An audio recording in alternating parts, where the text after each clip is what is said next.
Hey Rock, Yes, Brian. let me tell you about the time I learned to competitively play a Naruto game out of spite. All right. So this is Brian Murphy. He's a friend of DJ, aka Daniel, aka Future DM. And I know a little bit of this story, but I don't know the specifics or the reasons why. Yeah, I've always been pretty interested in fighting games. I go to the local fighting game meetups in Columbus, all that kind of stuff. I'm not particularly good at a lot of the games they play, but it's something I like to do, and it's a good way to spend an afternoon. But the way I actually got into fighting games was a little GameCube game called Naruto Clash of Ninja 2. Um, the Naruto anime was like brand new on Cartoon Network at the time, and I was not watching the show at the time, but So this was a while ago. This is like 2000. I don't know, like y 10 no, maybe. no, no, not 2010. Like this was GameCube days. This was maybe like It 2006 or some shit. was close enough. Yeah, yeah. Like a So, decade ago. yeah, I of course, being being a being like a middle schooler in 2006, I of course had Nintendo Power. hmm Actually I didn't actually have Nintendo Power. I went to the local library that got the new issues of Nintendo Power. Um, I did that same shit. I would also read Naruto mangas in like the chair there and thought I was the coolest thing ever. I in Nintendo Power I saw previews for Naruto Clash of Ninja, and I'm like, man, this game looks pretty cool. I like the art, I like the characters, and you know, I hadn't even heard of Naruto yet, because it was brand new on Cartoon Network. I wasn't watching a whole lot of TV, um, and then I'm like, hey, yeah, maybe I'll get that game.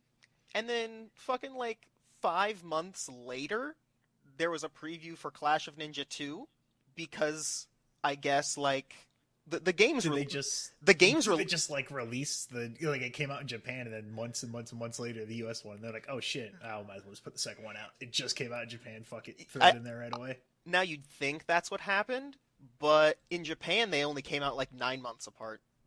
Huh? The first and second game.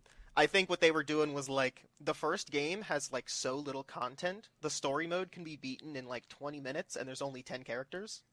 So Wow. I think they were like, oh, we got the license. We got the license. There are like these two windows of time that we can get maximum sales out of. We need to shit one out really fast. I can imagine that both games were being made practically at the same time, and they just like split them in half or something like that. That's my hunch, but in America they released like 6 months apart. So I'm like, okay, that's kind of weird. I guess maybe I'll get the second one. I waited for the release date, and the release date came, and I like got it the week after it came out, because I thought it'd be pretty fun. The art looked cool, and I played the game, and I like fell in love with the way the game played. Everything about it just felt right. And when I had friends over, there was an awesome four-player mode too. It was a whole lot of fun. Um, and I started checking out the Naruto anime. It was airing on Cartoon Network. I watched an episode, didn't really like it. Another episode came on a few days, the day after, didn't like it. Turns out I just fucking didn't like Naruto. Because you had Uh, something called taste. one might say that, but I might argue against that. Um, in the Naruto Clash of Ninja story mode, I didn't care for the story. I just wanted to unlock some fucking characters. So everything up to this point, like everything I know about Naruto is coming from the video games. Like subconsciously in my mind, Naruto is a video game series, not an anime. Even though, of course, it's an anime. It's probably a pretty unique way to experience Naruto. Um, Even though I didn't like Naruto, there was some other anime that I had interest in. Uh Um, oh. so what I ended up doing as young young anime fans often do is like, oh wow, there's a pretty sizable anime convention in Columbus. I'm gonna go over there and talk to some fellow anime fans. Of course, which I barely did any of because I'm not going to, make new friends in a brand new place. What am I, fucking normal? No thanks. Yeah. So, I go over there and like anime conventions do, they have like a game room and I took a look at like the big projector and I was like, "Oh, they got Clash of Ninja. Wait, what's this?" There was like all these characters. I had no idea who they were. And it was like a cool 3v3 mode and what's going on here? And I asked the guy what game they were playing. He's like, "Oh yeah, we're playing some GNT4." I'm like, "What's GNT4?" He's like, "It's Gekto Ninja Taisen 4." Clash of Ninja that came out last year? That game's been out forever. This game's the new Japanese one that came out. So I was like, this is crazy. I'm gonna play this game. And it was super fun. All the characters are awesome. I still wasn't understanding a lot of the deep gameplay stuff, but they had a little the tournament at the convention. I entered that, picked Shikamaru because I'm a scrub and I played Clash of Ninja 2, got my ass handed to me. But I watched the rest of the tournament and the stuff that the guys were doing. I had no idea how they were doing it and what it was, but it was super exciting. So from there on out, I would like when I watched Evo for the first time. I'm like, oh, cool, Street Fighter 4. Holy shit, what's happening? yeah, it was that, but with a dumb anime video game for kids. Then there's quite a big gap in the story here because there's a big time skip, if you will. So this is going to be like pre-Shippuden, post-Shippuden. So we're going to be entering. I don't know what that means, but okay. Yeah, we're going to be entering the Shippuden part of the series now of this story. God, I hope there's no Naruto fans who listen to this podcast. There undoubtedly are. I'm sorry to say. There's at least 4 people who know about Homestuck too. So I mean, we all swim in our own fucking garbage. Perhaps 4.13 people that know about Homestuck. Oh my god, it's the Homestuck number. Wow, I can't believe it. He said the number. Actually, that's one of 4 Homestuck numbers. Shut the fuck up. Shut the fuck up. We're not going down this. Okay, so this is like the post-Shippuden era. Okay, whatever. I got the next games in the series. The third and fourth game never came out in America. Instead, they got new original games for the Wii. I got Clash of Ninja Revolution. It was okay. Clash of Ninja Revolution 2. It was okay. Clash of Ninja Revolution 3. I was looking at all the previews and shit, and wait a minute. Oh, this is gonna have an online mode. Holy crap, I'm gonna get to play against other people that, really love the game and know how to play, all that stuff. So then I was getting really excited. Like, okay, I gotta learn this game. I gotta get all the tips and tricks. So I was looking for all that stuff, and I stumbled across a forum called Willvolution that does not exist anymore because of some sort of weird server error, and then the guy that ran it wasn't even... I think he, forgot his admin password or something like that. So now just all these years of history and guides and tournament results and discussion is just completely gone. There's no way to get it anymore. Tried using the whole Wayback Machine stuff. No, it's not happening. What a damn shame. Yeah, because there was actually a lot of legitimately good info. So, I went into the deep archive of a lot of Gekto Ninja Taisen 4, strategy stuff, Clash of Ninja Revolution 1 and 2. They seemed to agree with me that those games were not good. Saw some of, the Japanese Wii games, which were completely different, because the way that worked was when the Wii was just around the horizon, they're like, well, we shouldn't release these Naruto GameCube games in America, because who's going to buy a GameCube game when the Wii's on the market? I think they forgot that they can play GameCube games on a Wii. Instead, they're like, okay, well, we got to make a Naruto Wii game. Oh, wait a minute. The Naruto Wii game that's out in Japan is based on the Shippuden series. And because that's not airing on TV in America, that would be breaking our licensing agreements or something like that. So what they did, they took the engine for the Wii game, which was already like a rush hack job recreation of the GameCube games, and then they replaced the characters and movesets with the characters from the GameCube game. So it was like a double rush job, and it really showed. They really Bethesda'd it up. Oh yeah, man. Oh yeah. Lots of glitches actually. It was really a shit show. And lots of unnecessary features that nobody liked. And so then the series was split, and it was a huge confusing mess. Some people liked the Japanese ones, some people liked the American ones. I couldn't care less at the time. I just wanted to see what the new game was going to be all about. Something super interesting happened during the development of Clash of Ninja Revolution 3. A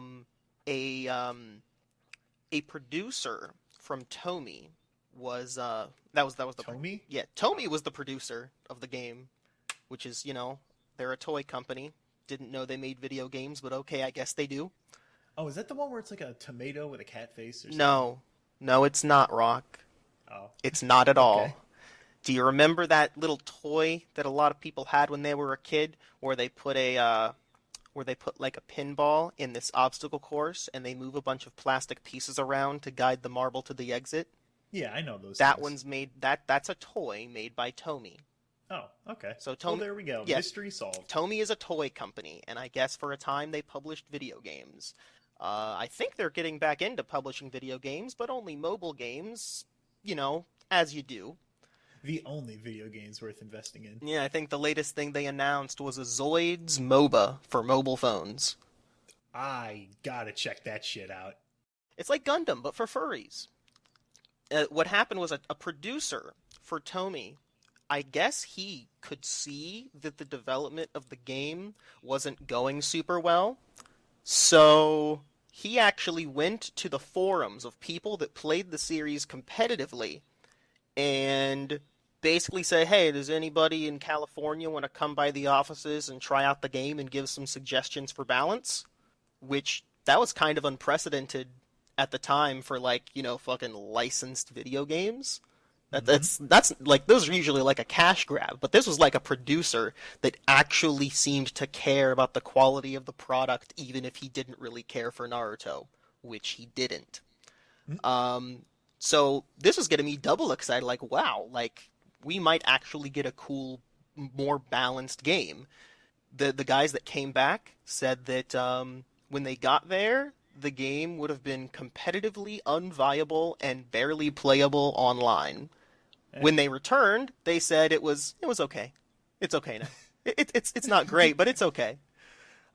Basically, they weren't allowed to change any of the system mechanics, but they did give suggestions on the character changes, and it's not going to play super great, but it's going to be balanced, or more or less balanced, or at least they thought at the time. We ended up banning a character. That's another story. Now that this and just to finish this story arc, that producer that eventually, the producer that went to the forums, I guess when he was applying for future jobs, his apparent care for the products he was working on really paid off, because he is currently the executive producer of Marvel games. He's got a lot of, he's in quite a powerful and influential position when it comes to licensed games right now. So he's worked. Does that also include Marvel vs. Capcom? Yes, it does. Oh, okay. So it's for an actual game series. Also, interestingly, before he worked for Marvel, so in between Tomy and Marvel, he worked for Capcom. Ooh. So we got an ex-Capcom employee working at Marvel on Marvel vs. Capcom. That's a weird little thing. But it does kind of make me say, oh, well, the producer isn't the one making the game, but he has a lot of push, he has a lot of say, so it's nice to see it's somebody that loves fighting games, so it's in good hands. So that's pretty good. So the game came out. The online was fucking garbage, as I kind of expected. Um, but the playing, I got used to the lag, and I played that game online every day. Like, I was in a rough patch through high school at the time, and I gotta tell you, like, I played that game at least 2 hours every day at after school. Every day. There was no other game that I was playing. It was just that. And, I was finding out new techniques and stuff. I was sharing my findings on the forums. Eventually, I started going to tournaments in Cincinnati and didn't do so great. Finally went to another one in Cincinnati. I took the whole tournament. I was like I Nice. was recognized as like this guy's a really good player. He really understands the game. So I was actually getting quite a bit of clout in the community, even though my forum posts were often laughed at for the way they were worded or just bringing up completely useless things that everybody already knew. Um, so like I was a name in the Clash of Ninja community. Um, it You was were a regular dark side Phil. absolutely. Daigo's fucking next. Um, the so like then Clash. So the Clash of Ninja series after Revolution 3, it stopped. No more games came out. Nothing. Um, what we can speculate what happened was that there was a new person. Like this is part hearsay and part putting the pieces together. There was like there were a handful of new people in charge at Tomy, and a decision was made to cancel the license because of like part of the license was being a sponsor of one of the animation studios of the anime or something like that. And then there was also some weird falling out with with like the creators of Naruto, or rather the publishers of Naruto, on like the new game they were making. There was some weird big problem during development, and they had to scrap a lot of stuff. I don't really know for sure, but the It series was a got hot mess. something crazy happened, and they had to cancel the whole series. So no more Clash of Ninja. So what am I gonna do? Well, I could guess play Naruto Ultimate Ninja Storm, I guess. So, the newest game that came out was Ultimate Ninja Storm Generations. I played that at like a friend's place who had a PS3, and I fucking hated it. It like it wasn't that it was different from Clash of Ninja. It's that I was looking at it from like a fighting game perspective, and it didn't make sense to me. Like the main method of movement was this dash thing, but the dash had a hitbox that came out on frame 1. So hold So on. if you're Hold on a second. yeah. So does that mean all right? So was the dash dealing damage? No, Or the dash doesn't deal damage, but it puts them in hit stun. oh no! So then you can just do whatever you want when it hits. So you just dash at someone and do whatever the fuck you felt like? Yes. Because and it's a frame. So as soon as you input that, you just double tap which direction and No, then do your. actually, bullshit. it's not even a double tap. You just press triangle and X. Oh my god! And you can even Well, press that's it. a weird combination. You can That's the- you can tap triangle then X, or you can press it at the same time. So like you can so if you are at mid range, at any moment either person could do an unreactable thing to put you in hit stun. So what you do is you jump around holding guard, and here's another weird thing about the game. Every like there were like 3 or 4 different actions in the game that you could use to cancel your block stun. So you mean where you're blocking? So you're blocking a move, like he dashes Yeah. at you, you block it, and then during your block stun, which is like I don't know however many frames, Yeah. where you can't do anything because you're still blocking. You got that little time. You can just boop, do Yes. something to hit him. Yes. Oh god, this game sounds like a fucking garbage pile. The This is- the things that you could cancel your guard with included the following: a so-called tilt attack, where you flick the stick before pressing the attack button, a chakra shuriken, a jutsu, or the dash. Oh, I see where this is going. So if you block something in the air, no matter what it is, you can punish it with a dash. Everything in that game is unsafe on block. Everything. So, how the fuck is it just the first person who lands a dash wins? Kind of, sort of.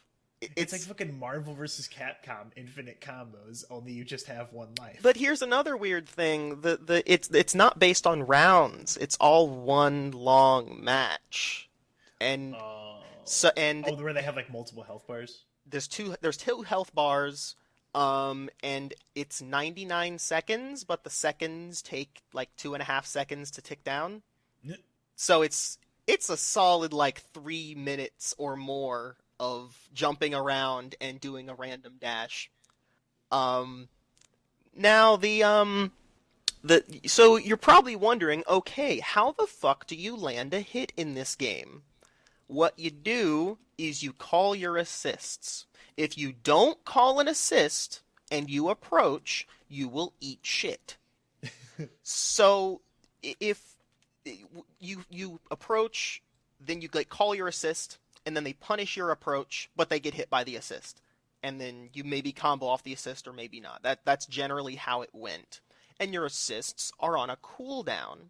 So if you don't have your assists, you're just kind of defending or fleeing and just in general waiting. Running away until you can get your cooldowns back so you can safely go in and not get your ass whooped. Now, another weird thing is that dash costs meter. To get your meter, it's not like most games where you do stuff. No, you get meter by standing still and charging your meter. So once again, to get meter, you avoid conflict and wait. So we're seeing a pattern here. To get the resource you need to move on forward, you have to run away and wait. To get the resource that allows you to not get punished when you approach, you need to wait. And lastly, the final resource of the game is the substitution gauge. You know, instead of tying the substitutions to chakra, like a reasonable person would, you know, like the developers of Clash of Ninja, making the meter management of should I use a special or should I substitute a compelling gameplay mechanic, they just made the substitutions a separate gauge. And to get the substitutions back, you don't use substitutions for a while. So it just fills up on its own. Yes. It fills up pretty quickly, but it's not filling up for a while. So you have to wait.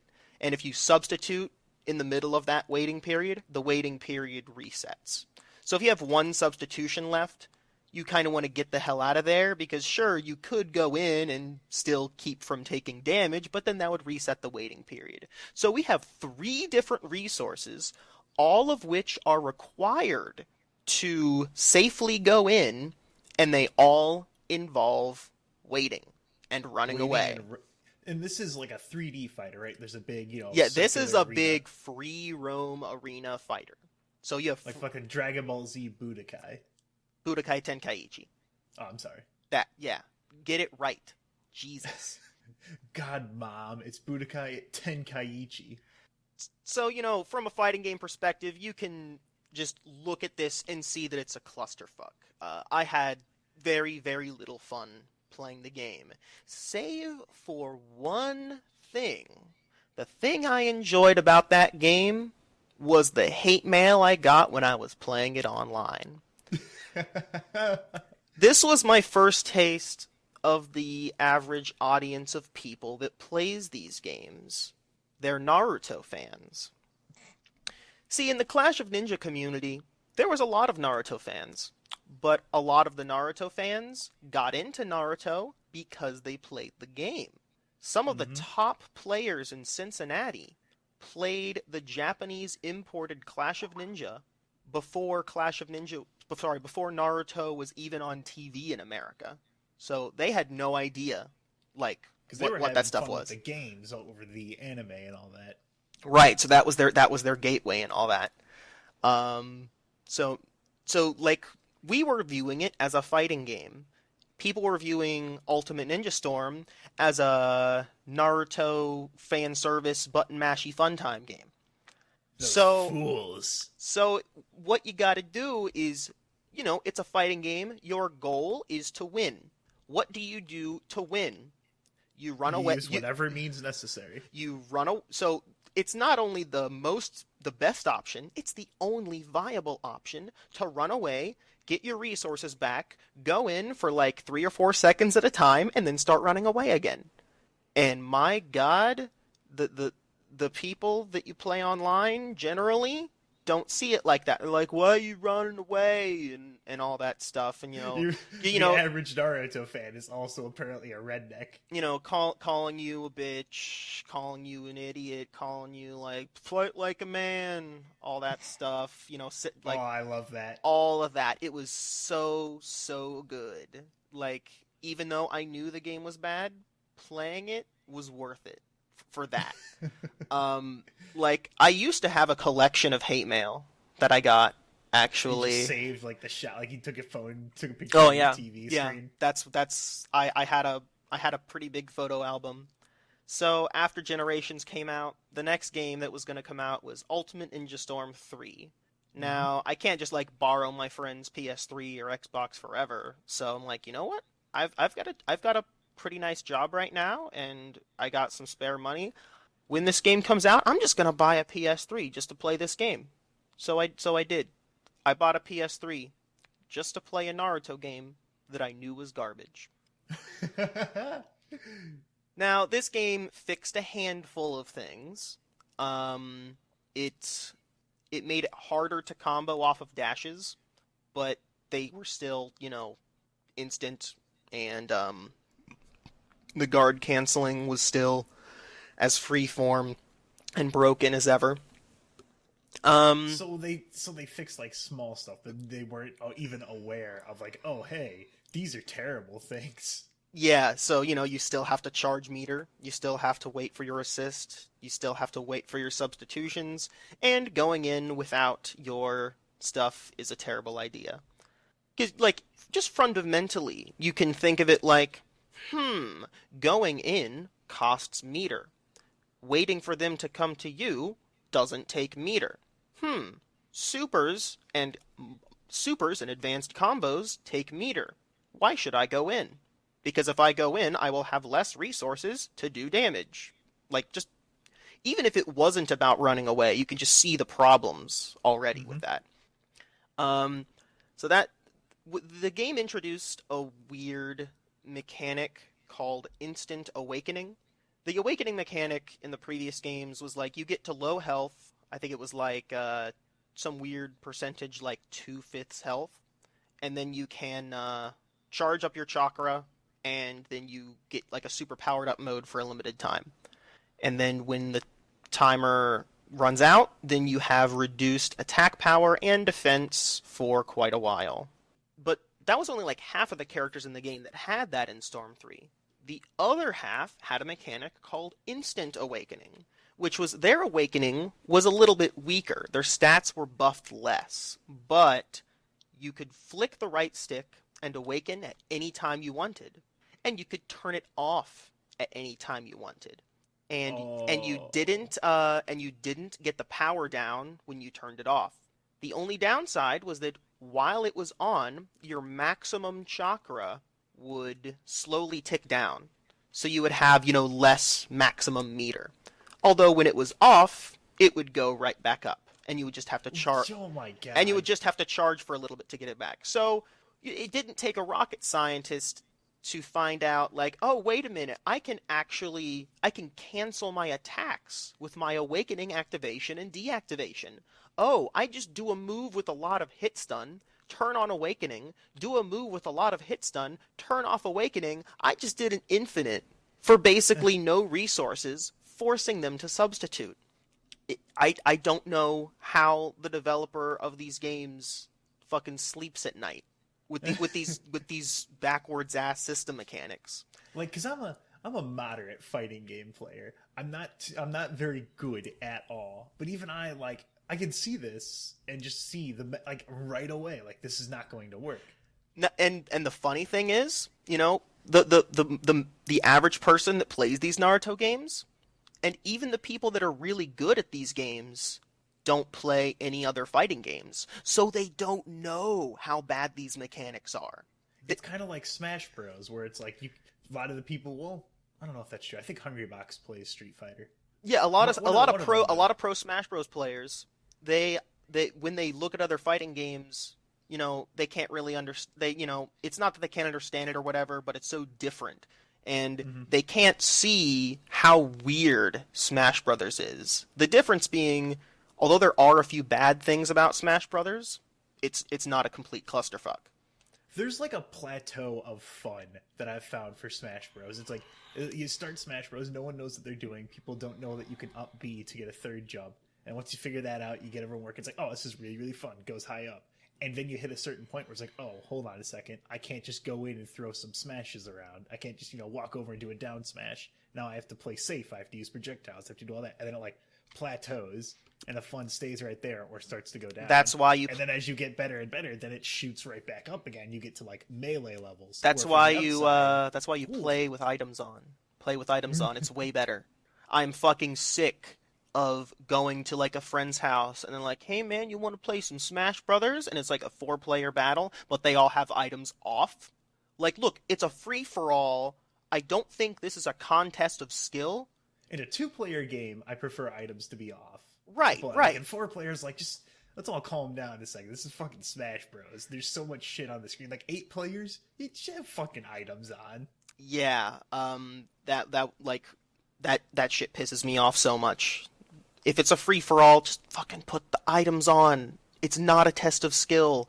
The winner is determined by who decides to target who at arbitrary times. You're not the best player by winning. This is true. But, unless you're playing Bowser Jr., then you are the best player. Bowser Jr. is literally me because he has this shit-eating grin. Every single move he has is incredibly annoying to deal with. And I fucking love it.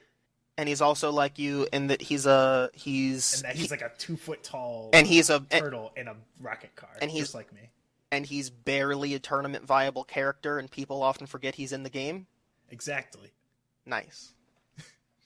Nice. But yeah, even the things that are good about Smash Brothers players can't tell just how fucking weird it actually is.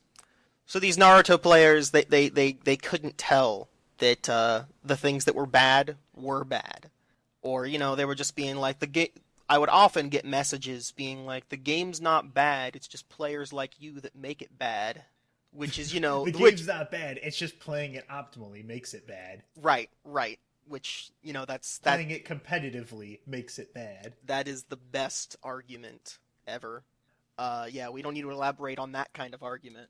So with this awakening mechanic, I was like, all right, to get maximum hate, I gotta find the dumbest awakening.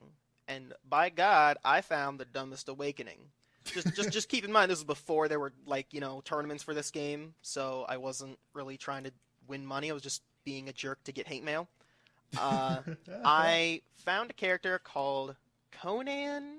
I don't know how to pronounce her name. I'm sorry. I turned the voice acting off because I can't fucking stand it. You could just turn it off? Yeah. You can adjust the volume levels just like a lot of games. Oh, okay. Background music up and down, sound up and down. I thought there was a specific option like, do you want to hear him speak? Like, no, just a check mark. All right, what dub do you want? English, Japanese, Portuguese, Spanish, none. No, it's not like that. And she's like some weird paper girl. I have no idea what her story is. She's like made of paper, something weird like that.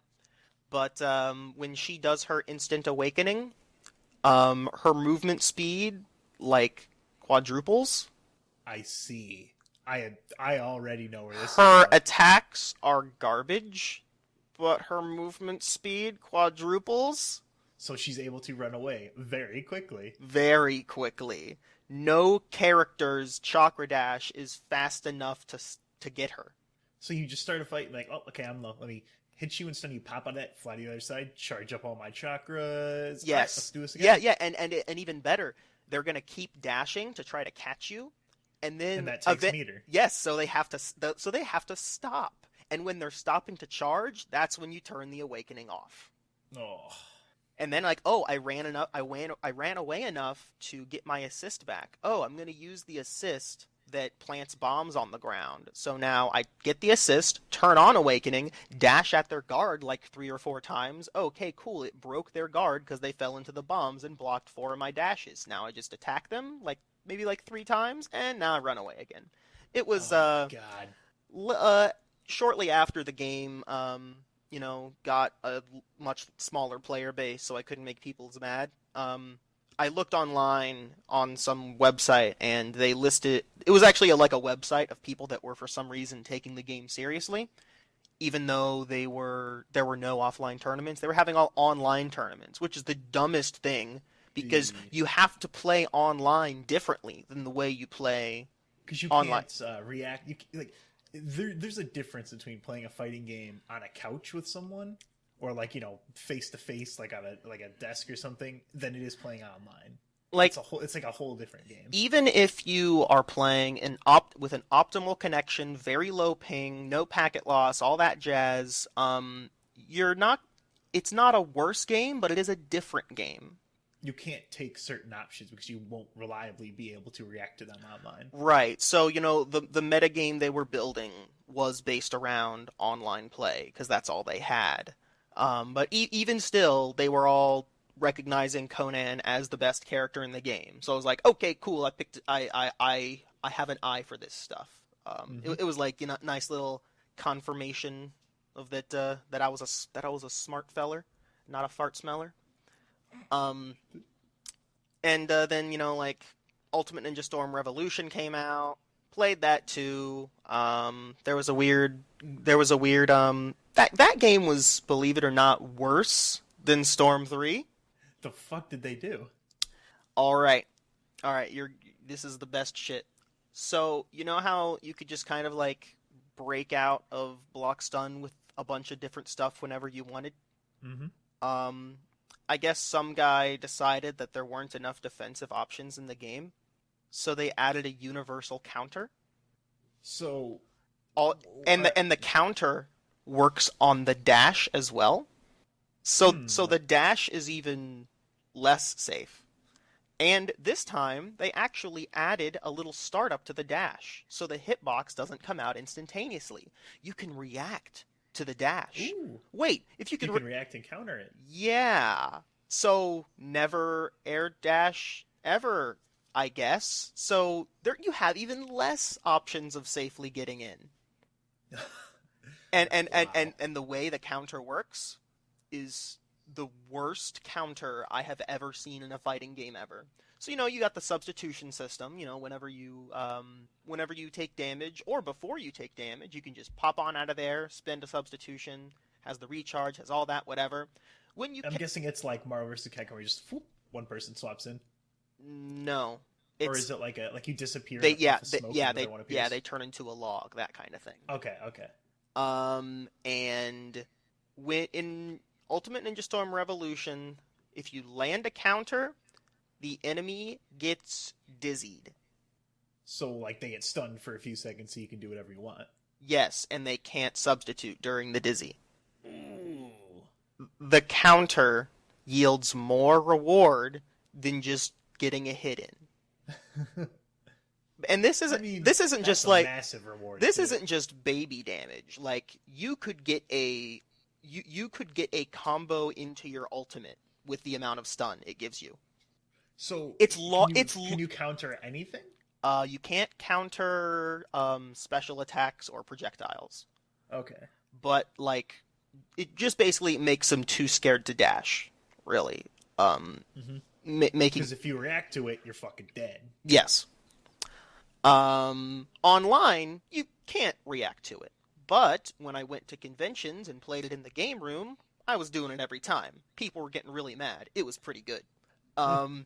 you could like combo into your ultimate, and it would do like maybe like 40% of their life from a fucking counter. Jesus. 40% of their life that they couldn't substitute. Now keep in mind, like, this Dizzy is different from the guard break Dizzy.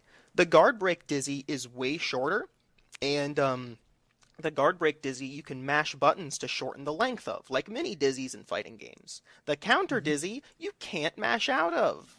What the fuck? Like, yeah, if someone lands a counter, that's it. So now you can't. You have to play even safer than before.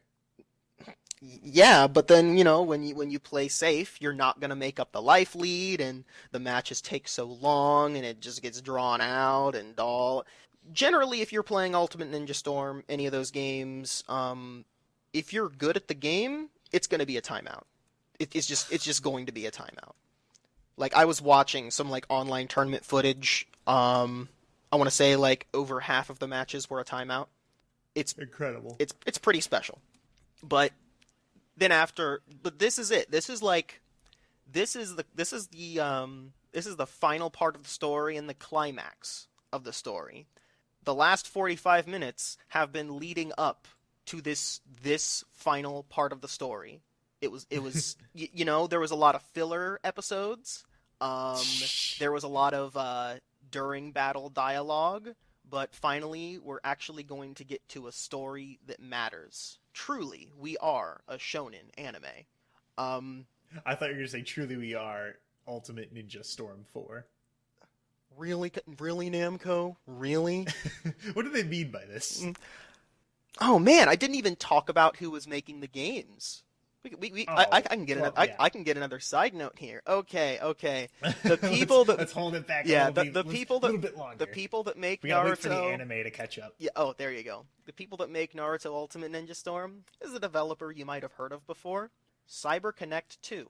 I've literally never heard of them. Shit.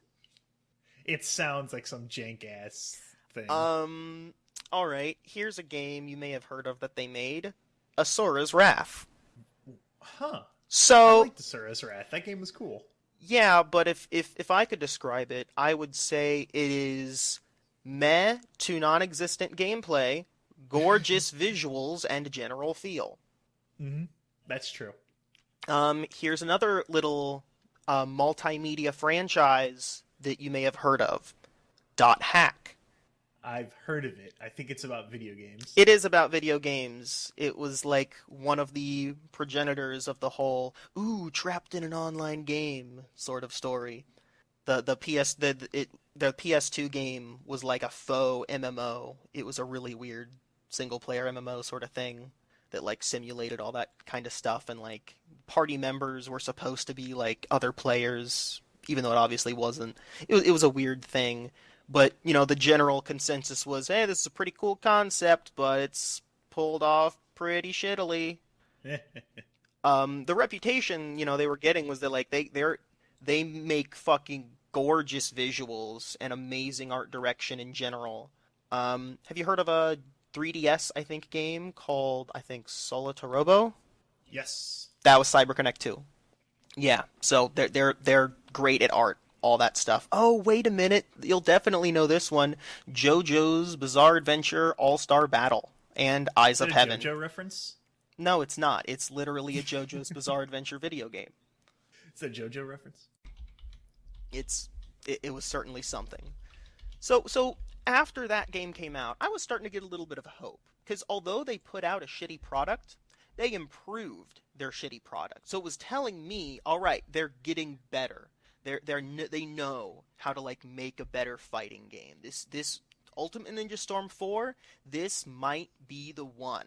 This could be the game that Naruto fans actually deserve.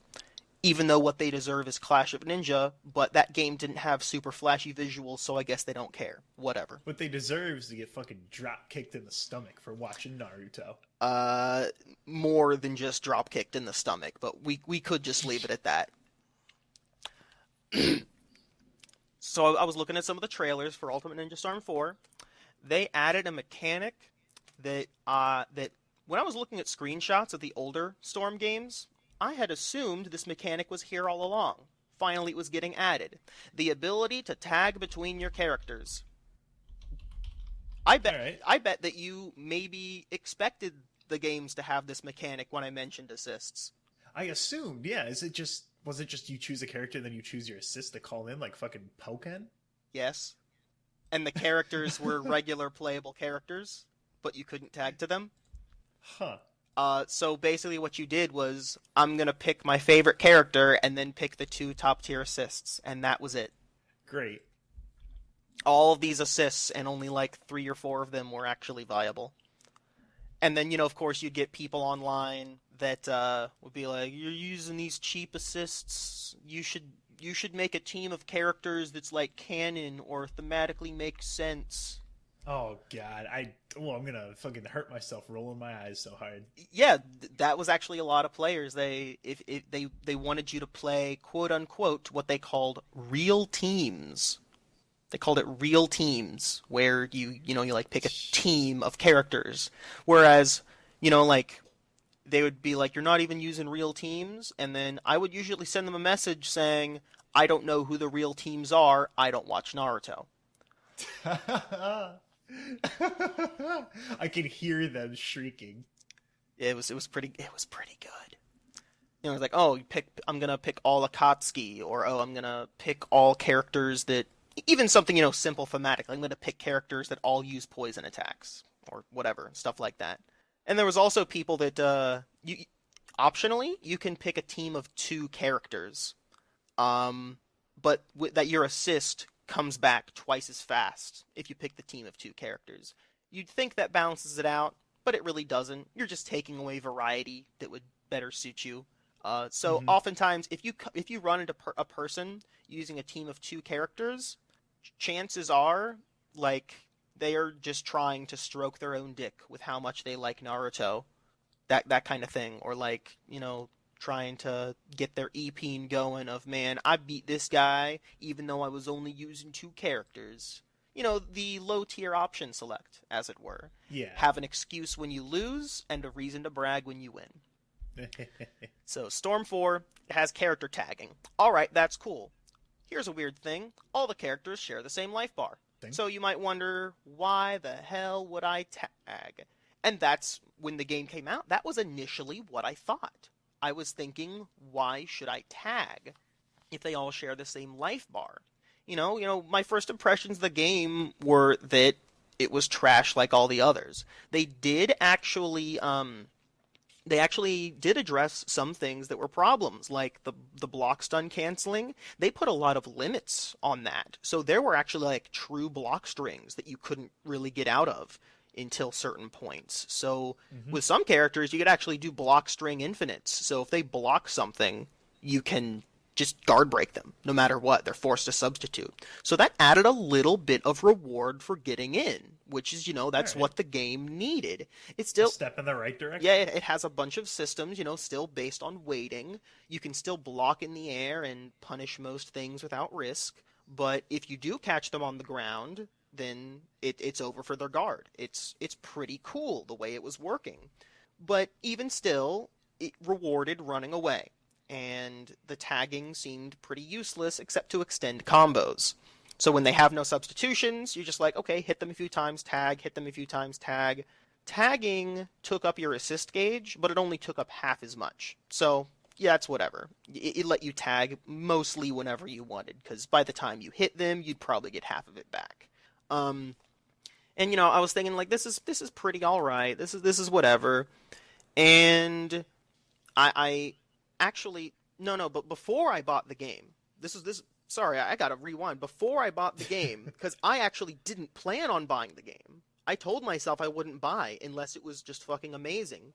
But that was when I saw this one Twitter ad for Wizard World Comic Con.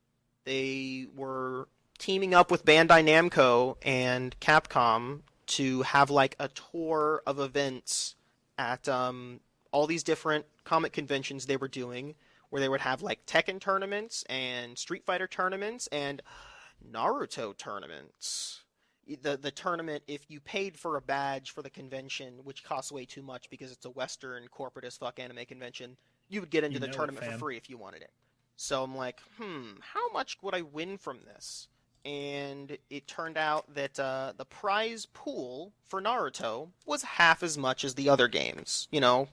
That's kind of expected, whatever. But it was still a pool of $1,000. First place getting half of that, $500. So I started doing some math on this. I'm like, all right, the first event is in Portland, Oregon, in fucking like only a month and a half. If I buy the game, try to figure out some cheap shit, and try to get good, and then buy a plane ticket to and back from Portland, stay with a friend that I know lives in Portland, all that stuff, and I win the tournament, I'm still not gonna break even. Shit. But it was on my birthday weekend. So I just asked some of my friends, like, hey, wouldn't that one Naruto game that I hate the shit out of? Wouldn't it be funny if I went to a tournament for it and then won? And they're like, yeah, man, that'd be great. I'll totally help you get there. So some of my friends gave me a little bit of money that would help me. I actually had backup money, so from myself, so that if I didn't win, you would be able to fucking live out there for a little bit and not just scrounge. Yeah, I would actually be able to, not die. So the tournament would be on Saturday, and then the top 8 would be on Sunday. So they were spreading it across 2 days. When I was there, I actually ran into somebody that was from New York City. New York City? And that's on the other end of the country. And he was with his some of his buddies who were trying to start some sort of gaming YouTube channel or something. Stuff like that. And so they were trying to maybe cover the Wizard World Gaming part of the event, and he was entering the Naruto tournament, and he was pretty good. I could tell that he played a lot of the Ultimate Ninja Storm games, and I could also tell that he unironically enjoyed them. Ha. We played a few casual matches. We went back and forth a little bit. I beat him a little bit more than he beat me, but I knew that he would be the one threat of the tournament. Mm-hmm. So lo and behold, top 8, me and him. He beats me. I'm sent to loser's bracket. Grand finals, we meet up again, and he beats me. Bummer. Now, second place, I still got, I think it was $250, something like that. Maybe just 200. So I recouped some of my losses, but I really needed to reevaluate my gameplay. I was just doing stuff I was running away and throwing shuriken and shit, playing as lame as possible. I knew I was missing something. I was thinking about the way people played, stuff like that.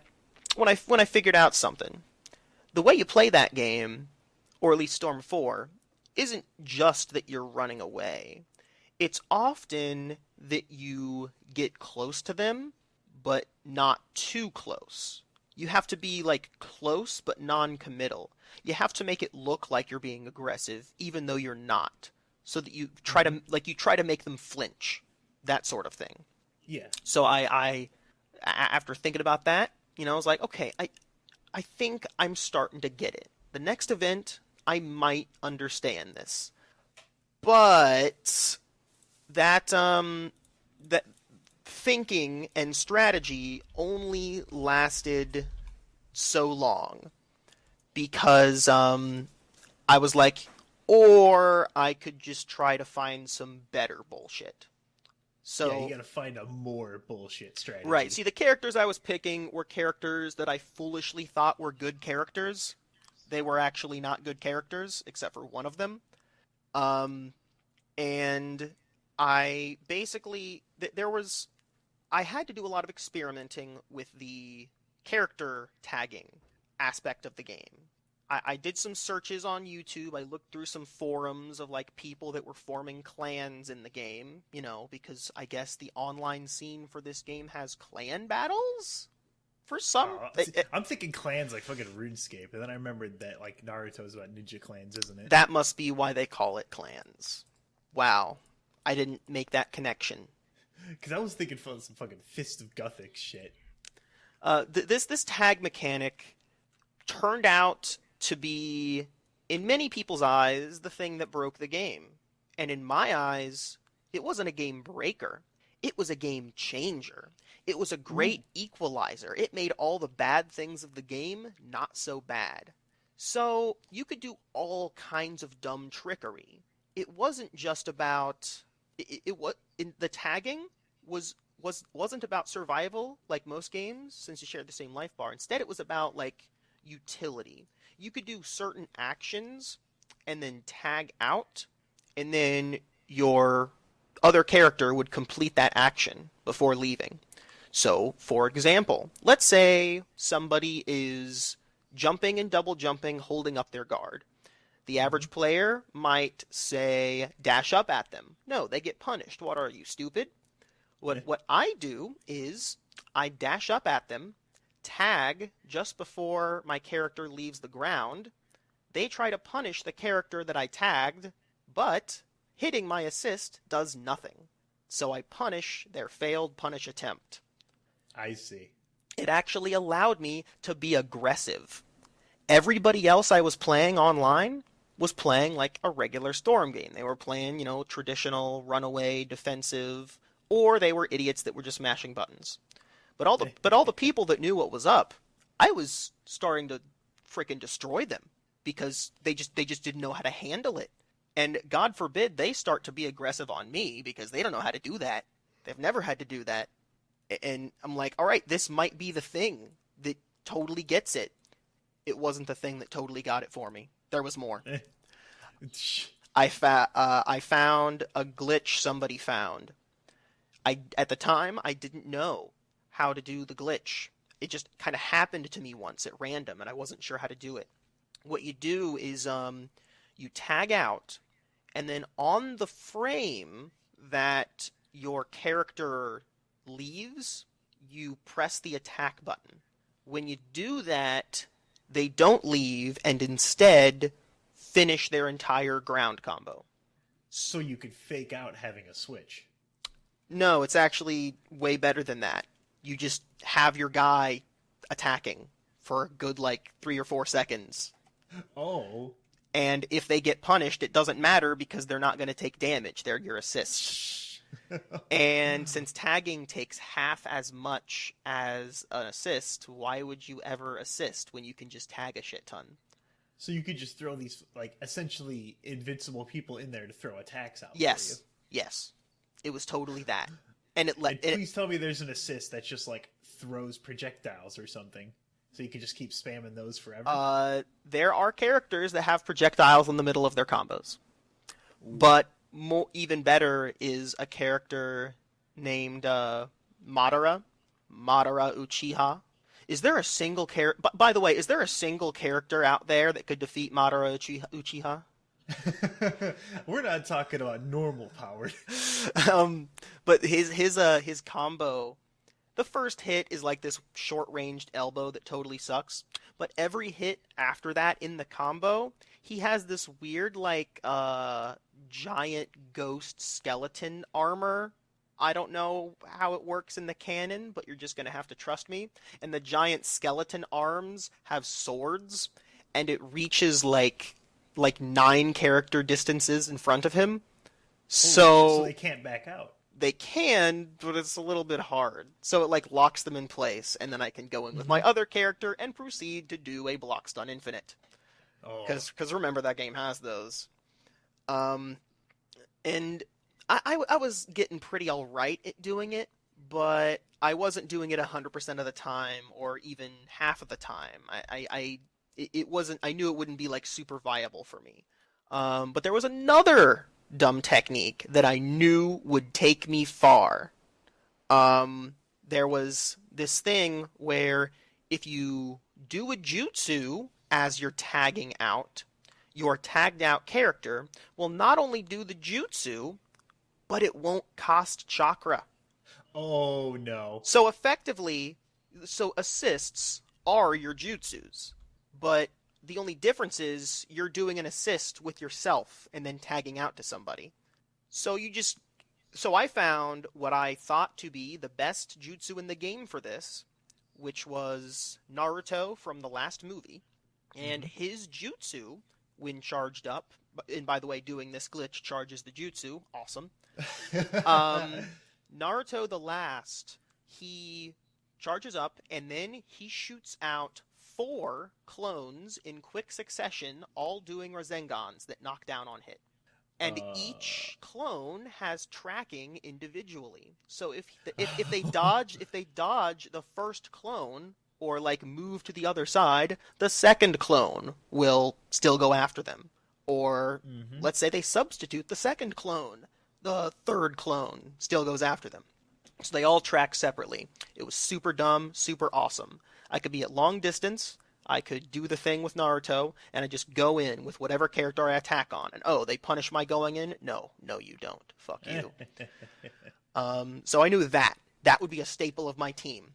And then finally, I found the one thing that, in my opinion, made the game worse as a result of these glitches. This was something that some people called sub-banking. Not a lot of people figured how this worked because of how infrequently people tagged. But if you tag frequently, you would often discover it by accident to either help you or hurt you. What it does is the most game-breaking thing of all. When the substitution gauge has a timer before it starts coming back. Um, what was weird though is I think this might be a relic of like early in development where maybe every character had their own meter, which is like why doing the tag out jutsu costs no chakra because it's like, Hmm. oh, it's reading the chakra from the tagged out character or something like that. Because like you see it go down and then it gets reimbursed. So I think early in development they all had separate meters, but then they just made a shitty quick fix. What it turns out is that although everybody has the same amount of substitutions, their substitution timers are all different. It was completely bizarre. So what you have to do to exploit this is use a substitution. Wait for the substitutions to recharge. Now your substitution timer is set to 0. Huh. Tag out. Now you're a character that has their substitution timer set to whatever, or maybe nothing at all. So then they use their substitution, which causes the timer to reset, switch back to the original character whose substitution timer is set to 0, and your substitution comes back immediately. When used effectively, this essentially gives you as many substitutions as you want.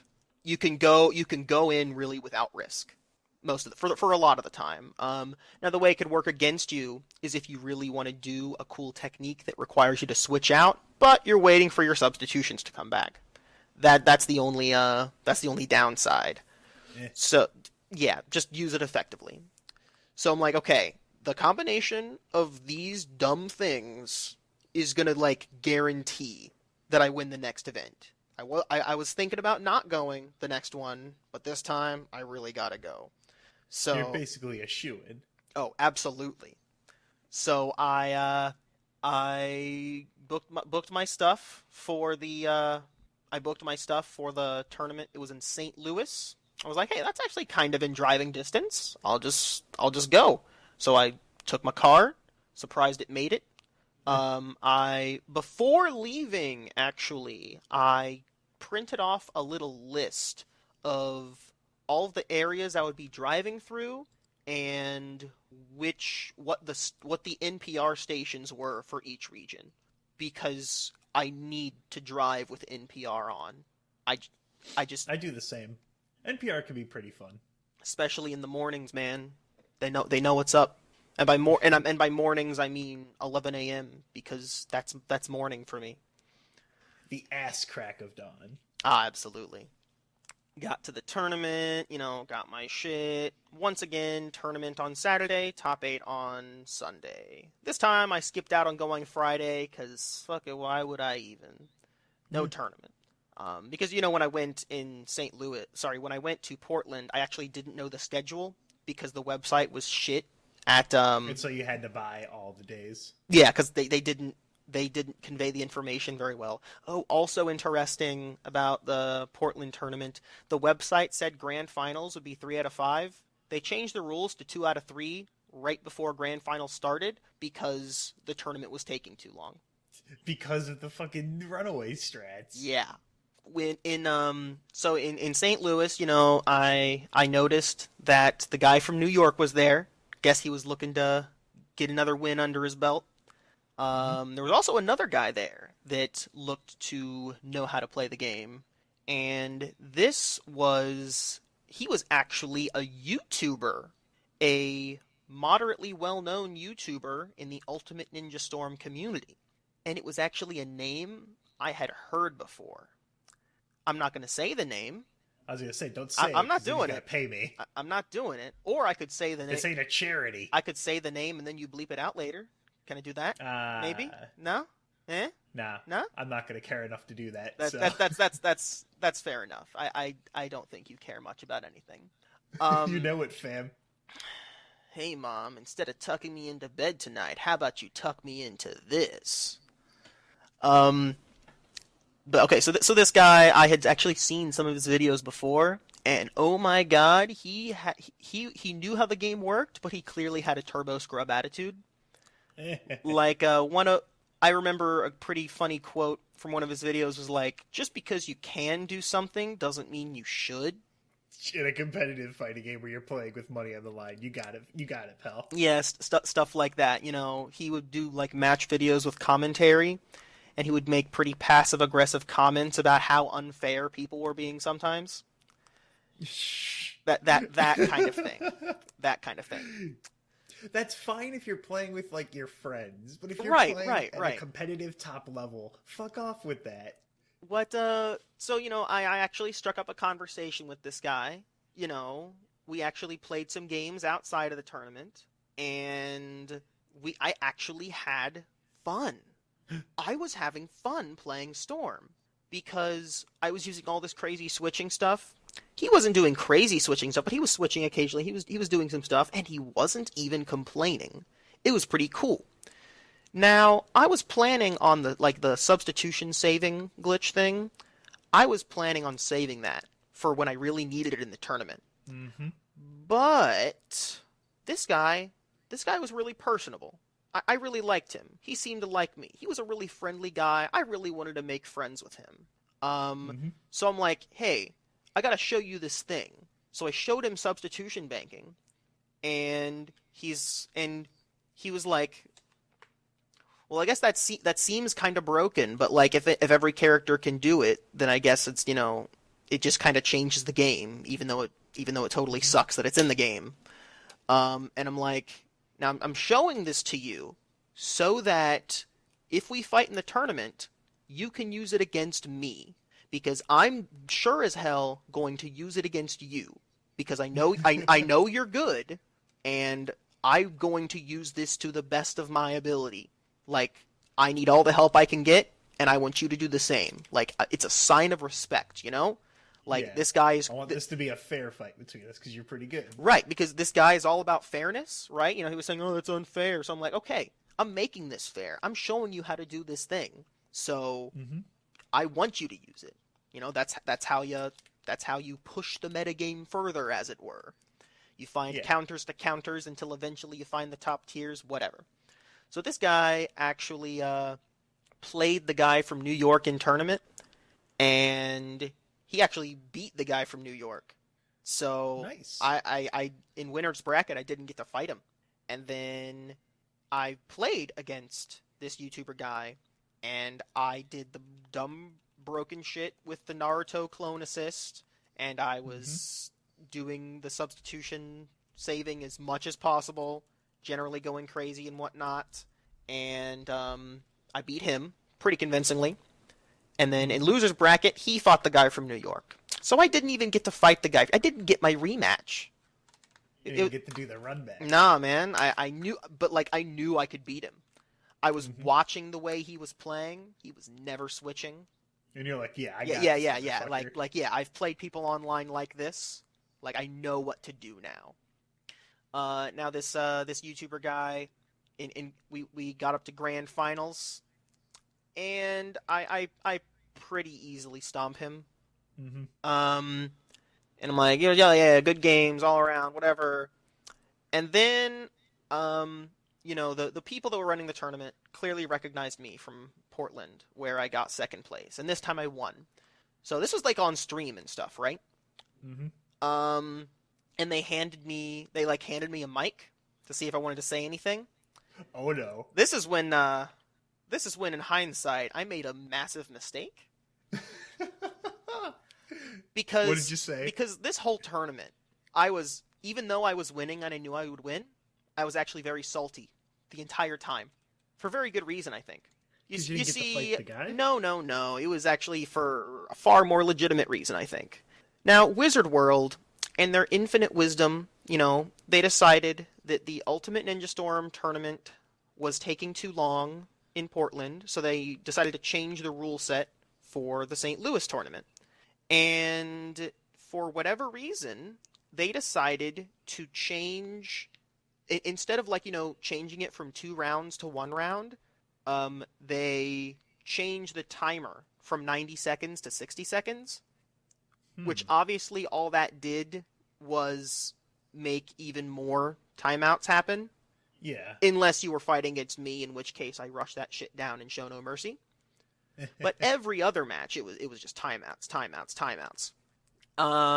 And like, was this recent? Because I remember watching you on a stream play Naruto at some point. I don't know if that was probably the Columbus one. Okay. But so the timer was 60 seconds. Clearly, like the YouTuber guy and the New York guy and some of the other players there that knew how to play the game, they were pretty upset about that too. Especially because the rule change was not listed on the website. So they went in expecting this to be a different setup. Yes, which, that's a super shitty thing. Wizard World, they royally fucked up, and, they were already treating Ultimate Ninja Storm like second banana. Because it is. Yeah, because it is. No shit. But, for the people that are playing, it just, they could feel it, For the people who are passionate about this game. Exactly. The reason I went to Portland and St. Louis, it wasn't about the money, it was about making Naruto fans mad. The money was either a small bonus or a good way to break even. In St. Louis, so they handed me the mic, which, I was salty about the timer change, right? And so I was really heated up. I was on stream. Representatives from Bandai Namco Games were there in the building. Oh boy. And multiple friends of mine were watching on stream and whatnot.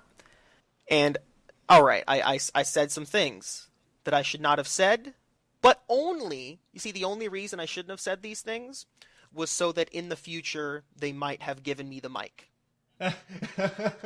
Alright, come on. Okay. What did you say? I said, I think I did pretty well in the tournament, but it really felt like an empty victory because the timer was set to only 60 seconds, so it didn't feel like a real match. And besides, this game really isn't fit for competition. It probably needs a few fixes. And if all you out there in the audience want a good Naruto fighting game, you should probably play Gekto Ninja Taisen 4. You just went on live stream after winning this tournament and say, yeah, this game fucking sucks. Yes. Amazing. I with Namco Bandai representatives in the building, I trash-talked their game after beating everybody in it, and then promoted people play an older Naruto game made by a different company. That's like almost a decade old. Actually, at that point, yes, it was a decade old. Do you think that you could be the King Naruto? You mean the Hokage? The king of the ninjas? Alright, I think we're gonna cut this off. You motherfucker. I'm sorry. Well, there was one more tournament. There's not much else to say about it. It was pretty free, all things considered. It was super free. and You went in, destroyed them beneath your fucking heel, squashed them like the bugs they are. oh, and I went back to the stream archives of all the tournaments that were streamed. Looking at the stream chat was fantastic. They were so mad. to this day, I am in like an infamous name on the PC version of the game. And the use of these dumb techniques is like still controversial somehow. How? They're probably getting removed in the expansion pack that comes out next month. But like the GameCube games are still way better. If there's anybody listening to this podcast right now and you're a Naruto fan, don't kill yourself. Instead, you should play Naruto Gekto Ninja Taisen 4 for the GameCube. Or just kill yourself because you like Naruto.